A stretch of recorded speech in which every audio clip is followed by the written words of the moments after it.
ಪರವಾನಗಿ ನವೀಕರಿಸದೇ ಇರುವುದರಿಂದ power TV ಪ್ರಸಾರ ಸ್ಥಗಿತವಾಗಿದೆ. ಹೈಕೋರ್ಟ್ ಆದೇಶದ ಮೇರೆಗೆ ಪವರ್ ಟಿವಿ ಪ್ರಸಾರ ನಿಂತಿದೆ. ಯಾವ ಟೆಲಿವಿಷನ್ ನೆಟ್ವರ್ಕ್ಗಳಲ್ಲೂ ಪವರ್ ಟಿವಿ ಬರ್ತಾ ಇಲ್ಲ. ಸದ್ಯಕ್ಕೆ ಸೋಷಿಯಲ್ ಮೀಡಿಯಾದಲ್ಲಷ್ಟೇ ಪವರ್. ಸಾಮಾನ್ಯವಾಗಿ ನ್ಯೂಸ್ ಚಾನೆಲ್ಗಳು ಅಂದರೆ ಮಾಲೀಕರ ಪರಿಚಯ ಜನರಿಗೆ ಇರಲ್ಲ. ಅಷ್ಟೇ ಏಕೆ, ದಿನ ಸುದ್ದಿ ಕೊಡೋ ರಿಪೋರ್ಟರ್ಸ್, ತೆರೆಮರೆಯಲ್ಲಿ ಕೆಲಸ ಮಾಡೋ ಯಾವ ಉದ್ಯೋಗಿಗಳ ಪರಿಚಯ ಕೂಡ ಜನರಿಗೆ ಗೊತ್ತಿರಲ್ಲ. ಚಾನೆಲ್ನ ಮುಖವಾಣಿಗಳಾಗಿರೋ ನ್ಯೂಸ್ ಆ್ಯಂಕರ್ಗಳಷ್ಟೇ ವೀಕ್ಷಕರಿಗೆ ಬಹಳ ಫೆಮಿಲಿಯರ್. ಆದರೆ ಪವರ್ ಟಿವಿ ವಿಚಾರದಲ್ಲಿ ಮಾತ್ರ ಇದು ವಿಭಿನ್ನ. ಇಲ್ಲಿ ಮಾಲೀಕರೇ ಸ್ಟಾರ್ ಆ್ಯಂಕರ್, ಅಗತ್ಯ ಬಿದ್ದರೆ ಫೀಲ್ಡ್ಗಿಳಿದು ಸುದ್ದಿಯನ್ನು ಮಾಡೋ ರಿಪೋರ್ಟರ್. ಹೌದು, ನೀವು ಅಂದುಕೊಂಡಿರೋದು ಸತ್ಯ. ನಾನು ಹೇಳೋಕ್ಕೆ ಹೊರಟಿರೋದು ಪವರ್ ಟಿವಿಯ MD ರಾಕೇಶ್ ಶೆಟ್ಟಿ ಅವರ ಬಗ್ಗೆ.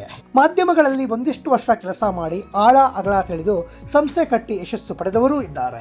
ಸೋತು ಚಾನೆಲ್ಗಳನ್ನು ಮುಚ್ಚಿ ಹೋದವರು ಇದ್ದಾರೆ. ಯಾವುದೇ ಉದ್ಯಮಕ್ಕಾದರೂ ಅದರದ್ದೇ ಆದ ಒಂದಿಷ್ಟು ಎಕ್ಸ್ಪೀರಿಯನ್ಸ್ ಇರಬೇಕು. ಪವರ್ ಟಿವಿ ರಾಕೇಶ್ ಶೆಟ್ಟಿ ಮಾತ್ರ ಈಜು ಬರದ ಈಜುತ್ತೇನೆಂಬ ಕಾನ್ಫಿಡೆನ್ಸ್ನಿಂದ ಮಾಧ್ಯಮ ಎಂಬ ಸಮುದ್ರಕ್ಕೆ ಧುಮುಕಿದವರು. ಬಿದ್ದು ಈಜು ಕಲಿತಾ ಕಲಿತಾ ಆಳ ಅಗಲ ತಿಳಿದುಕೊಂಡವರು. ಇದು ಹೊಗಳಿಕೆಯೂ ಅಲ್ಲ, ಕಾಲೆಳೆಯುವ ಮಾತು ಅಲ್ಲ. ಇರೋದನ್ನು ಇದ್ದಂಗೆ ಹೇಳ್ತಾ ಹೋಗೋ ಒಂದು ಸಣ್ಣ ಪ್ರಯತ್ನ. ರಾಕೇಶ್ ಶೆಟ್ಟಿ ಹೆಸರು ಗೊತ್ತು, ಪವರ್ ಟಿವಿ ಬಗ್ಗೆನೂ ನಿಮ್ಗೆ ಗೊತ್ತು. ನಿಮ್ಮಲ್ಲಿ ಅವರ ಬಗ್ಗೆ, ಆ ಸಂಸ್ಥೆಯ ಬಗ್ಗೆ ಪಾಸಿಟಿವ್ ಅಭಿಪ್ರಾಯ ಇದೆಯೋ, ನೆಗೆಟಿವ್ ಯೋಚನೆ ಇದೆಯೋ, ಅದು ಈಗ ಬೇಡ. ರಾಕೇಶ್ ಶೆಟ್ಟಿ ಬಗ್ಗೆ ನಮಗೆ ಗೊತ್ತಿರೋ ಒಂದಿಷ್ಟು ವಿಚಾರಗಳನ್ನು ಹೇಳ್ತಾ ಹೋಗ್ತೀನಿ. ರಾಕೇಶ್ ಶೆಟ್ಟಿ ಪೂರ್ಣ ಹೆಸರು ರಾಕೇಶ್ ಸಂಜೀವ್ ಶೆಟ್ಟಿ. ಮಾಧ್ಯಮ ಲೋಕಕ್ಕೆ ಮಾಧ್ಯಮದ ಯಾವ ಗಾಳಿ ಗಂಧಾನೂ ABCDನೂ ಗೊತ್ತಿಲ್ಲದೆ ಬಂದವರು.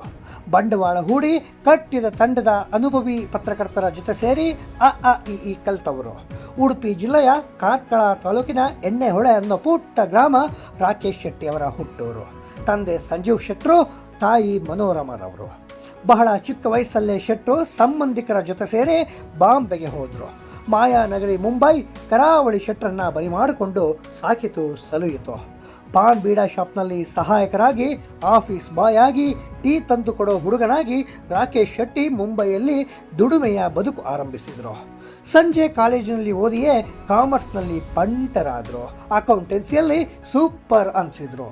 ತುಳು ಕನ್ನಡ ಬಲ್ಲವರಾಗಿದ್ದ ತುಳುನಾಡ ಯುವಕ ರಾಕೇಶ್ ಶೆಟ್ಟಿಗೆ ಇಂಗ್ಲೀಷ್, ಹಿಂದಿ, ಮರಾಠಿ ಭಾಷೆ ಭಾಳ ಬೇಗ ಅಭ್ಯಾಸವಾಗಿ ಬಿಟ್ಟಿತು. ನಂತರ ಹೊಸ ಕನಸಿನೊಂದಿಗೆ ಬೆಂಗಳೂರಿಗೆ ಬಂದ ರಾಕೇಶ್ ಶೆಟ್ಟಿ ಸಾಕಷ್ಟು ಸವಾಲುಗಳನ್ನು ಎದುರಿಸಿ ಮಾಧ್ಯಮ ಸಂಸ್ಥೆಯನ್ನು ಕಟ್ಟಲು ಪಣ ತೊಟ್ಟರು. 2018ರಲ್ಲಿ ಪವರ್ ಟಿವಿ ಲೋಕಾರ್ಪಣೆಯಾಯಿತು. ಆರಂಭದಲ್ಲಿ ನೋ ನಾನ್ಸೆನ್ಸ್ ಅನ್ನೋ ಟ್ಯಾಗ್ ಲೈನ್ಗೆ ಬದ್ಧವಾಗಿ ಈವನ್ ಗಾಸಿಪ್ ಸುದ್ದಿಗಳಿಗೂ ಕೂಡ ಜಾಗ ಕೊಡದೆ ಹೊಸತನ, ಪಾಸಿಟಿವಿಟಿ ಕಡೆಗೆ ಗಮನ ಹರಿಸಿ ಜನರಿಗೆ ಇಷ್ಟವಾಯಿತು. ಬದಲಾದ ಸನ್ನಿವೇಶದಲ್ಲಿ ಒಮ್ಮೆ ರಾಕೇಶ್ ಶೆಟ್ಟಿ ಸಂಸ್ಥೆಯಿಂದಲೇ ಹೊರಗೆ ಹೋಗಿದ್ರು. ವಾಪಸ್ ಬಂದು ಮತ್ತೆ ಸಂಸ್ಥೆ ಮುನ್ನಡೆಸ್ತಾ ಇದ್ದಾರೆ. BS ಯಡಿಯೂರಪ್ಪ ಹಾಗೂ ಅವರ ಕುಟುಂಬದ ವಿರುದ್ಧ ಸುದ್ದಿ ಮಾಡಿದ ಸಂದರ್ಭದಲ್ಲಿ ಪವರ್ ಕಟ್ ಆಗಿತ್ತು. ಅರ್ಥಾತ್ ಆಗಲೂ ಪವರ್ ಟಿವಿ ಬಂದ್ ಆಗಿತ್ತು. ಬಂಧನದ ಭೀತಿಯಲ್ಲಿದ್ದ ರಾಕೇಶ್ ಶೆಟ್ಟಿ ಹೆಚ್ಚು ಕಮ್ಮಿ 60 ದಿನ ತಲೆಮರೆಸಿಕೊಂಡಿದ್ರು. ಇದೀಗ ಮತ್ತೆ ಪವರ್ ಟಿವಿ ಬಂದ್ ಆಗಿದೆ. ಜುಲೈ 8ರವರೆಗೆ ಸ್ಥಗಿತವಾಗಿದೆ.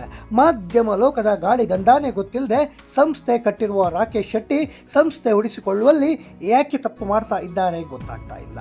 ಸಂಬಳ ವಿಚಾರವೂ ಸೇರಿದಂತೆ 10 ಟೀಕೆಗಳು ಕೂಡ ಇವೆ. ಯಾವುದೇ ಸಂಸ್ಥೆಗಳೇ ಆಗಿರಲಿ ಒಳ್ಳೆಯ ರೀತಿಯಲ್ಲಿ ನಡೆಯಬೇಕು, ಬೆಳೆಯಬೇಕು, ನಂಬಿದ ಕುಟುಂಬಕ್ಕೆ ಅನ್ನ ನೀಡಬೇಕು, ಕೊಟ್ಟ ಮಾತಿನಂತೆ ಸಂಬಳ ಕೊಟ್ಟು ಕೆಲಸ ತೆಗೆಸಬೇಕು. ಆಗ ಸಂಸ್ಥೆಯು ಬೆಳೆಯುತ್ತದೆ. ಮುಖ್ಯವಾಗಿ ನೈತಿಕತೆ, ವೃತ್ತಿಪರತೆಯೇ ಶ್ರೀರಕ್ಷೆ.